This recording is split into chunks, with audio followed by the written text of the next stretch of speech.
Hello everyone, and welcome back to my channel. It's Fatmata here from Traditionally Inspired Meaningful Art, and we have another Friday Sews. Let's dig in.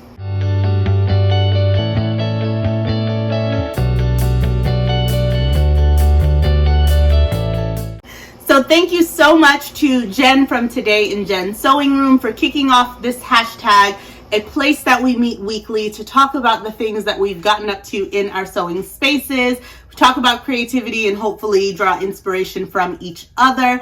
I love it. Love looking at the hashtag over in the YouTube search bar so that I can meet and continue to learn about what other sewists in the community are getting up to. This is going to be a jam-packed episode, you guys, because I have my August sewing plans to share with you. I've tried to keep them reasonable. Kind of. We'll see. And then I am going to be talking to you about progress that I'm making on some makes, as well as let you in on some of the things that are happening for the month of August, aka my birthday month. And one of those things is the package that has recently gotten here. So excited. So let's begin with my August sewing plans.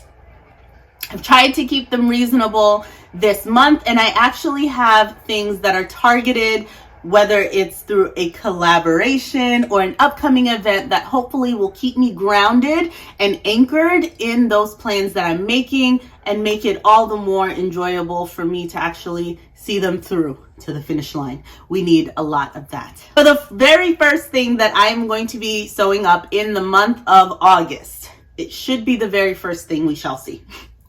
I am so fortunate that this month I get to collaborate with Sara from Naughty Gnome Crafts over here on YouTube and Instagram. She is lovely. If you have not already checked out her channel, you should, and you probably are already following her. I love her for inspiration for that intentional sewing practice. She is super prolific in her sewing as well, but has such great sense about what she's making, why she's making it, and her fabric picks. It's so wonderful to kind of see her creativity shine. I love just how neat all of her sewing is. So it certainly gives me inspiration to be very thoughtful in my sewing practice as well. It's going to be cool to kind of see what she comes up with. I have selected the pattern that I'm going to use for our challenge, but I will not be disclosing that to you right now. I'll keep that as a surprise, but I'm going to give you a sneak peek at the fabrics and some little things that I plan to incorporate in the make. Look at it. Look at it. So here are some trims that I've had in my stash for quite some time. And in my handy dandy notebook. Back when I was better about actually documenting my fabric purchases, I have here all of my swatches and where I got them from. Yep, okay, so this is from JoAnn's circa 2018, 3 yards of it. So I have my color swatch right here. And so it's been in the stash for some time, and I have always kind of admired it. I love the print on here, and the navy and gold are my alma mater's colors too. So I always love when I get to have something that's navy and gold. I am super excited to get to collaborate with Sara, and you'll just have to watch this space for more information and details on what the collaboration is and how we each get on with our individual makes. So the very next thing that I have to get cracking with is a wedding guest dress. I am going to be attending a dear friend of mine's wedding at the very start of September. I think it's September 3rd. Or 4th. So we gotta get on it, friends. The real thing that I need to do is find a base pattern that I can build off of to get the dress that I'm envisioning. So I went into my stash and I pulled out this new look pattern, N6667. What I love about it are the clean lines that you get because of this French dart. As well as in the back, you get some nice shaping because in the back you have fisheye darts. So I really like how elegant and polished this looks. And I think that if I can master and really get this pattern to fit and have a silhouette that sort of skims the body in a really nice way that I could use that as the baseline for so many different types of garments in the future.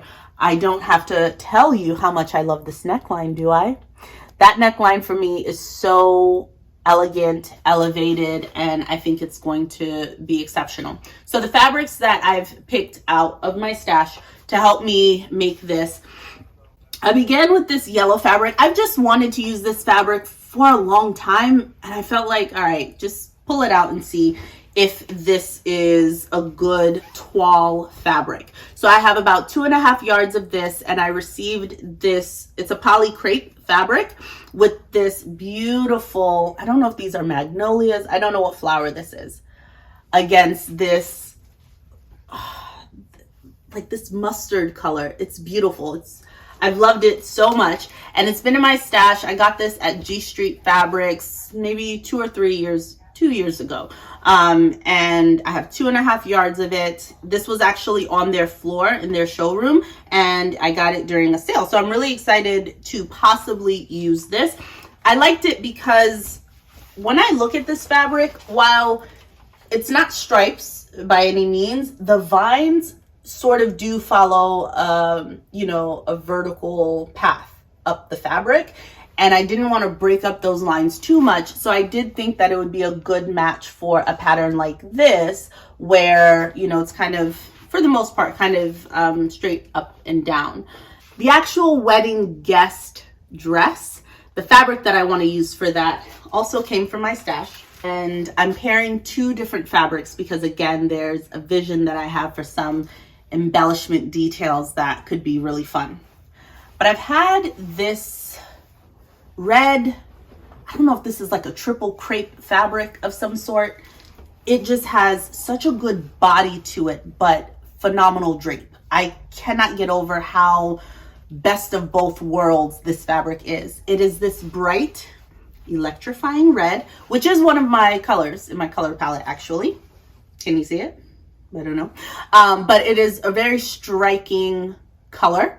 And within it, it has this sort of light blue, periwinkle blue with some yellows in there. It's almost like trees, and you see some cranes and birds flying and that sort of thing. Then I have this other fabric that, based on burn tests that I've done of this fabric, it is leading me to believe that this could possibly be a silk fabric. It burned so beautifully. It did not curl up. It didn't get that crusty sort of polyester. No. And just the weave of it and those little nubs on it really make me think that it could be silk.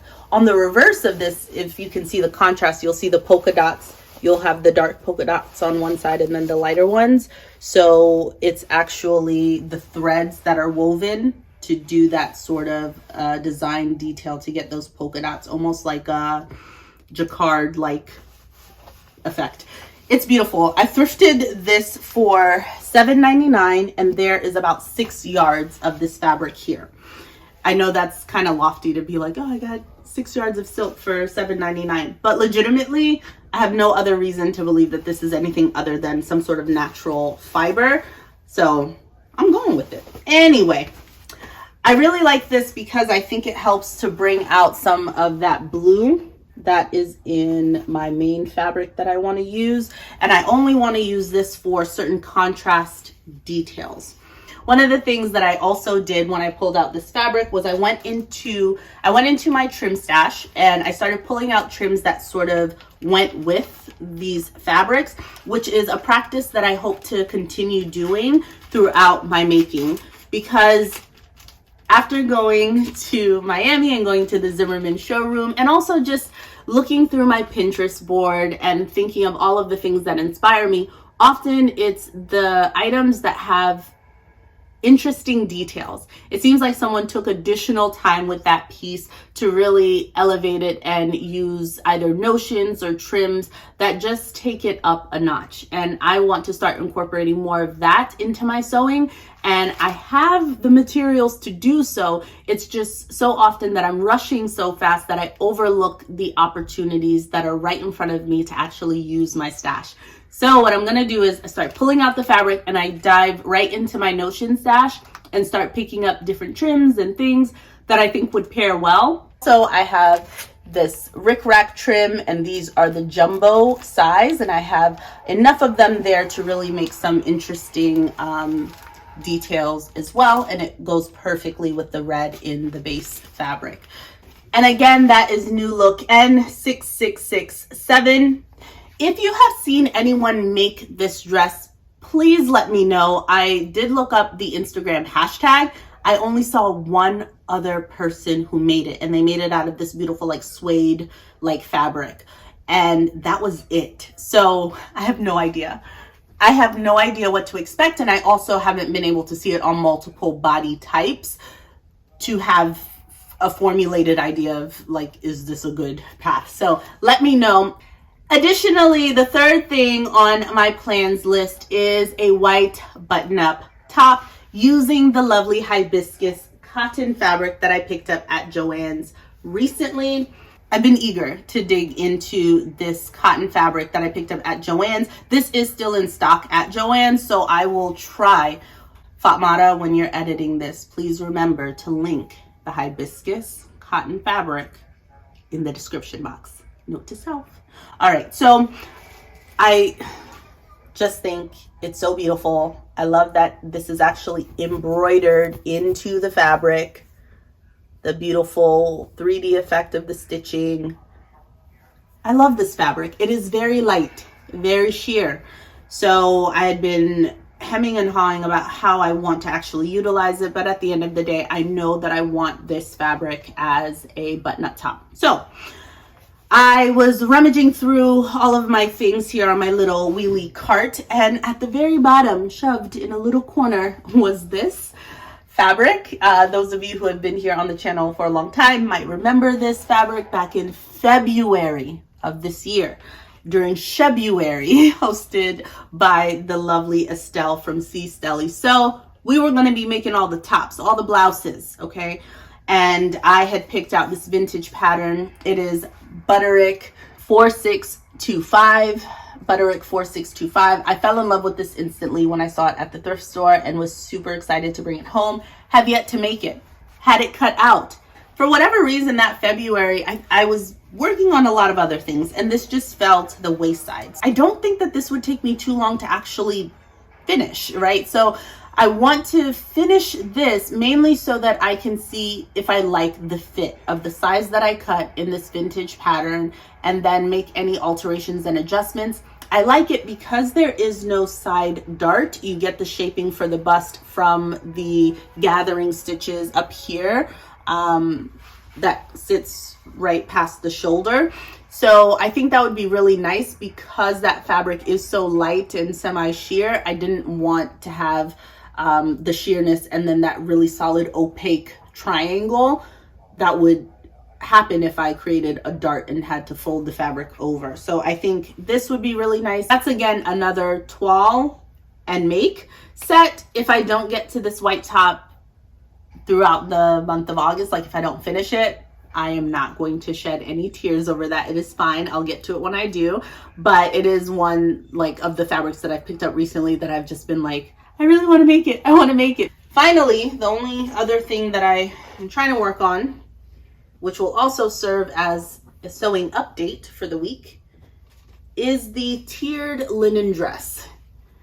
So our Zimmerman inspired tiered dress, and I bring to you guys progress. All right. So what I did last night was I sat down, I did my snip and rip method for cutting my fabrics, my woven fabrics, and I cut out 8-inch rectangles to be roughly about the size that I jotted down in my sewing notebook that I need each of the tiers to be, each of the colors to be. And I French seamed them all together, like each of the colors together. So what I really think is funny is you can actually see how the thicknesses increase as you go down in the tiers. And I mean, this just being able to hold this up as progress this week feels really, really good, because it actually seems like we're moving forward in a positive direction. So that took quite a while. I French seamed the inside of all of the various pieces. So I did change the thread color for each of the colors to make sure that it matched.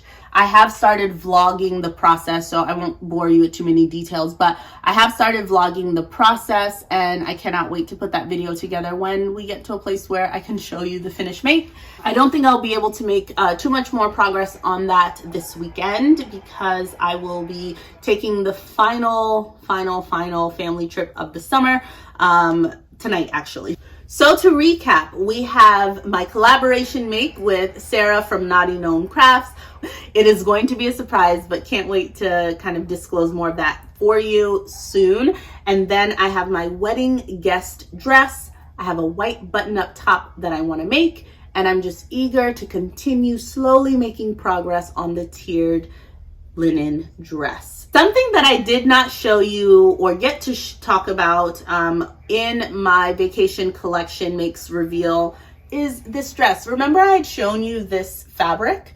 It is leftover fabric from table runners that we made for my brother's traditional wedding, and I was the owner of them. I had them in my possession because I had sewn up the table runners, and I love the print and the vibrant, bold colors in this. So I went ahead and thought to myself, could I make a skirt?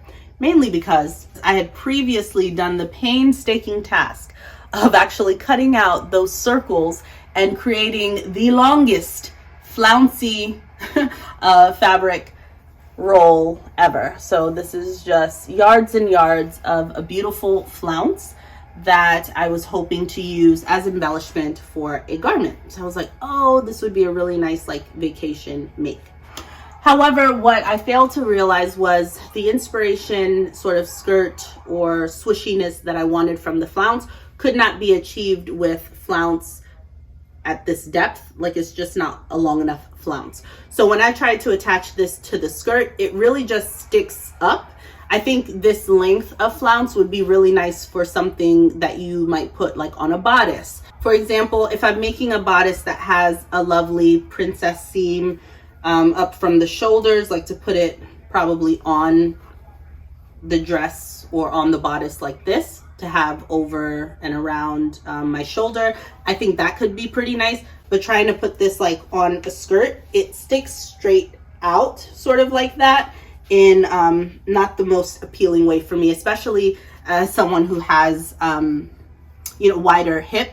Then I think it just kind of juts out, and I didn't like that. Now, I did not consider pattern placement. It didn't even cross my mind. However, when I put this skirt on, this is the back of the skirt, these two circles sit right on the derriere, and no, it's not okay. It's almost as bad as making a bodice with them here. It's like that, but for your bottom half. And I was like, no ma'am. So I could not actually see myself seriously walking around with these bullseyes on my bottom. I'm not going to do it. I'm not going to do that. So I was like, oh, how do I like disguise that? What can I like, do I put like a semi peplum over it? Like, I don't know what the answer is, but that's why this stayed home. And also because we had a blackout, and then I had no more power to do anything else with it. So that's the current state of this. The skirt pattern actually is about to become my new favorite skirt pattern for other things. This is the skirt from S8834. If you're thinking to yourself, oh my gosh, Fatmata, S8834, that sounds so familiar. What pattern is that? It's this pattern. The one that for some reason I can't seem to get enough of, but it's okay because it's a Make 9 pattern. So that's actually really great. But it is the skirt pattern from S8834. I already had it out because you may know or recall that I used this pattern when making my recent brown button-up wrap front dress that I took on that vacation collection. So the pattern pieces were already out, and I was like, I always love how this skirt just skims perfectly. The fit that I've received from this is exceptional. So I just added a waistband, and because I didn't do a fitted like curved waistband, I just did a straight rectangle. I just added just the slightest elastic, just to make sure there was no gaping. Fits beautifully. I actually think that I'm going to start using this skirt pattern to make maxi A-line skirts in the fabrics that I have just enough of the width just to do, you know, just a slight something. This is a perfect option for me. So I always have to come back and just make sure that you're still recording. Okay, that's all. I in passing last episode mentioned that I have my eyes set on a particular pattern, like I'm laser focused. I had even recorded my wish list, which is a video coming soon for you guys. I have my indie pattern wish list because I have not used many indie patterns, but there are certain ones that have just risen and shot up on my list because I know that my husband and my mama watch this channel sometimes, and I want them to know what to get me for my birthday.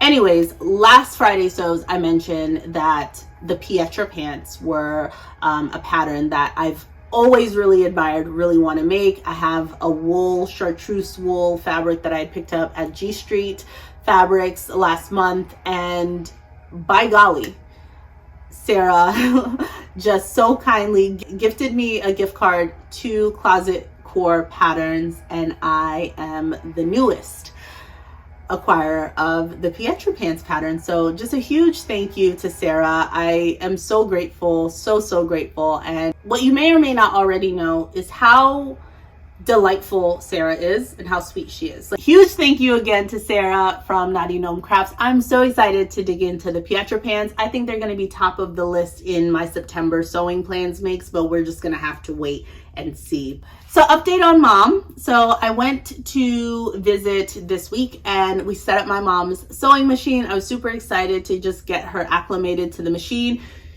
I learned to sew from my mom, just to put that out there. I'm not like teaching my mom to sew for the first time.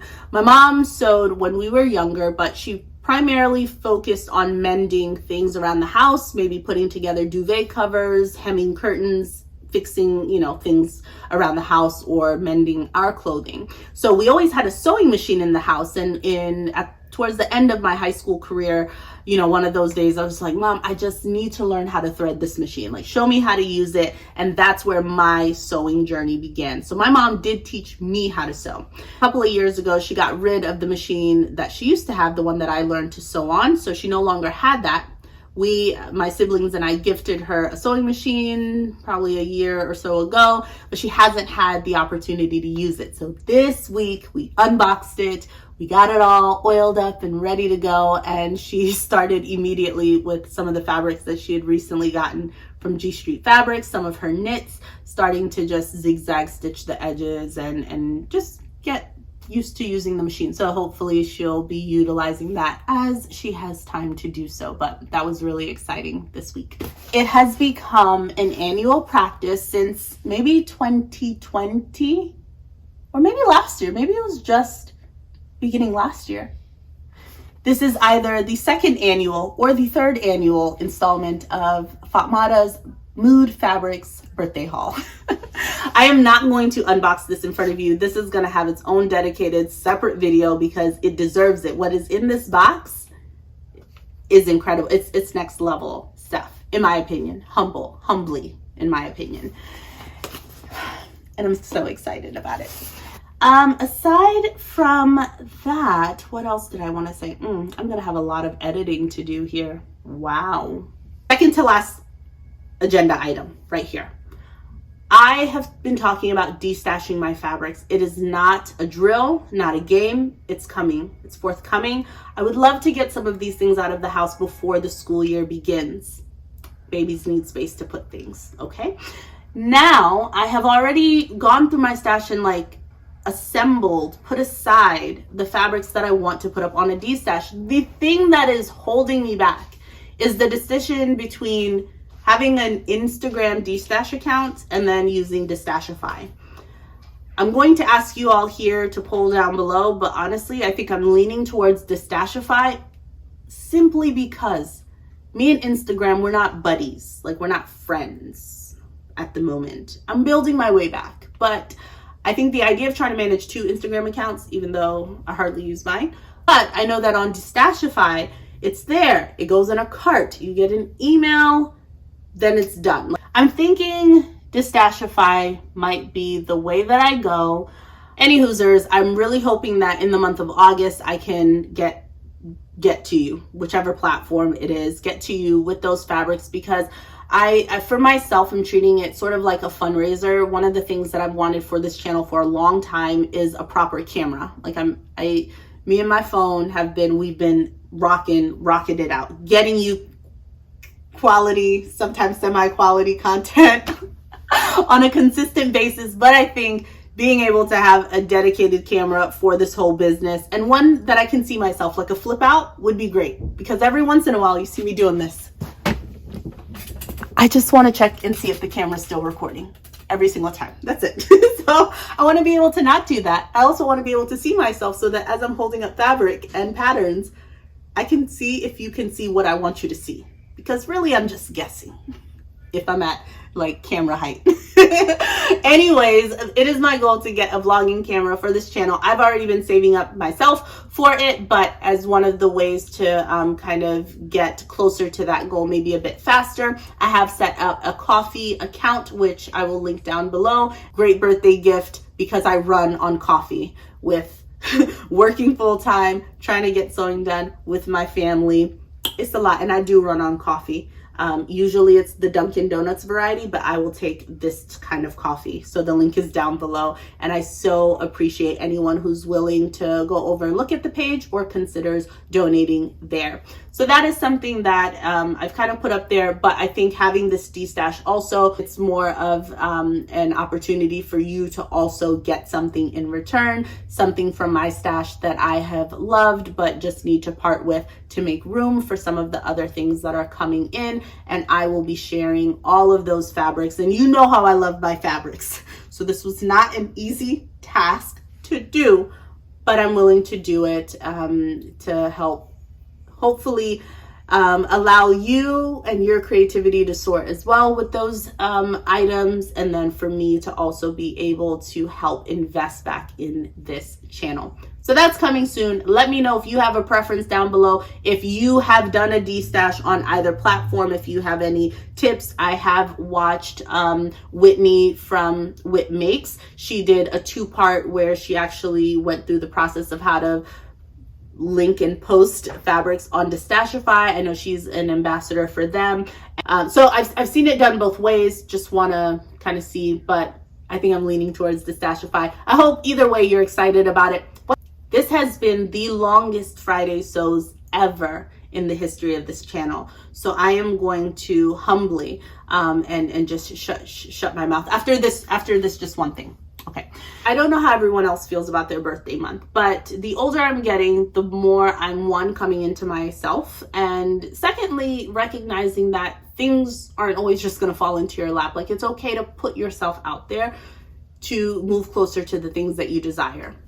In my goals video for this year, I mentioned that I would be curious to explore, to kind of move in the direction of hopefully working with fabric companies, brands, stores, to be an ambassador for them. I would love to get to the point in my sewing journey where my sewing practice doesn't cost me much money. Like, you know, I'm okay buying my own things, and I have been, and I have found really sustainable and affordable ways of doing so with my thrifting and with, you know, shopping sales and things like that, of course. But I think to make it even more accessible for me or sustainable, it would be really nice to be able to partner with fabric companies where I can be their aides in actually sharing with the community various fabrics that they're launching and that they have, and give myself an opportunity to experience fabrics that maybe I wouldn't always have access to otherwise. So what I'm asking of you, though, is I know I don't know all of the fabric companies that are out there or the ones that do brand ambassador programs. What I'm asking of you is that if you are one, if you know of any call outs that are currently happening or have happened or maybe happening soon for ambassadors or content creators for fabric stores, please, please, please leave it in the comments down below. That's all I ask. Just let me know which ones, if you know of any, and I will do the work from there. I think it's worthwhile for me to try putting myself out there. I feel like when I started sewing, there was a certain type of sewist or certain type of makes that I really wanted to see that I didn't often see. I would love to kind of share my creativity with others and figure out how I've been able to take my fashion sense and the aesthetics that I like, my modest approach, and end up with garments that I love, right? And I want to be able to share that process with others who might be looking for that as well. If you know any companies that are currently looking, please leave it down below. I have already been shooting my shot, as they say. So hopefully if you link anything that I've already kind of reached out to, then yeah, just put out some positive feelers for me and we'll see what happens. But I'm not afraid to let you all know that. I think this community has been nothing but supportive of me since we've been rocking together. So just another way for you to hopefully see this face in other spaces. Legitimately, I have got to go because you're tired, and I don't know if you've even gotten to this part of the video because it's been so long, but if you're still here, wow, you are a trooper. You are a friend. Indeed, I appreciate you. Thank you for being a friend. Do do do do. Whew. Do do. I heard my knees crack. Wow. Happy birthday to me. Okay, stay creative, friends. Bye-bye. Did I ever even tell you what I'm wearing? This is a self-drafted dress that I made back in 2020. It is using double brush poly from G Street Fabrics. I loved the watercolor design of this bad boy. Again, self-drafted. It stretches, but I put no negative ease in this. I legitimately used a woven bodice block pattern that I had created in 2020 and just did this and kind of wrapped the skirt around. It has a singular seam down the back, but then I was like, but I want pockets. So I just made a slit and put pockets in it and then just tapered like a dart back into the rest of the fabric because there was no side seam because I put the seam in the back. Anyways, it works. I attached the pockets to the waistband so that they are secure. So I do put my phone in here, even though this is a knit dress, but the double brush poly, it holds it. And I wear this dress when I'm walking with the kids and it's great. That's what I'm wearing. Stay creative, friends. Bye-bye.